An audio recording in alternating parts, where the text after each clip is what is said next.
fruit salad. 1 can na ginamit ko na 336 grams na fruit cocktail. Lang natin ng condense.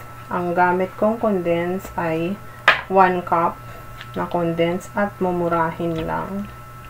Ayan, para may ano lang tayo sa ating gagawing fruit salad. Then maglalagay tayo ng evap. Ano lang tayo ng evap milk. Evap yan. Mga 1 cup. Then, halo-halo lang natin yan. Mag-add tayo ng creamy. Ayan. Then, ilalagay na natin sa ako ng cheese. Hiniwa ko lang ng ganyan kasi I love cheese. Saka natin haluin. Binilagay na natin sa isang lagayan. So, ilipat lang natin dito. Tapos, ilalagay natin sa chill. Sa fridge. So, ayan na yung ating fruit salad for today. Ready to, ano na yan, ipi-fridge lang natin yan para lumamig. This is my fruit salad.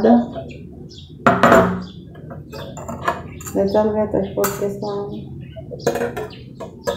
Kain tayo, Mavi!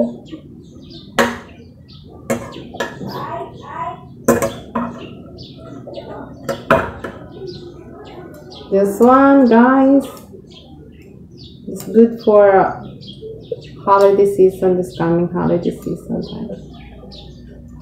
First bite for you guys. Wow.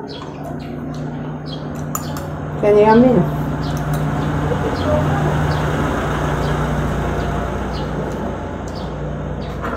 Yummy.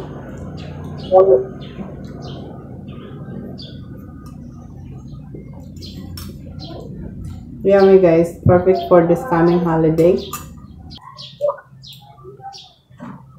Yummy. I love cheese so much. Thank you guys for watching. Please subscribe to my YouTube channel and follow my Facebook page. If you buy something, please click the yellow basket in my TikTok shop. Thank you guys. Bye.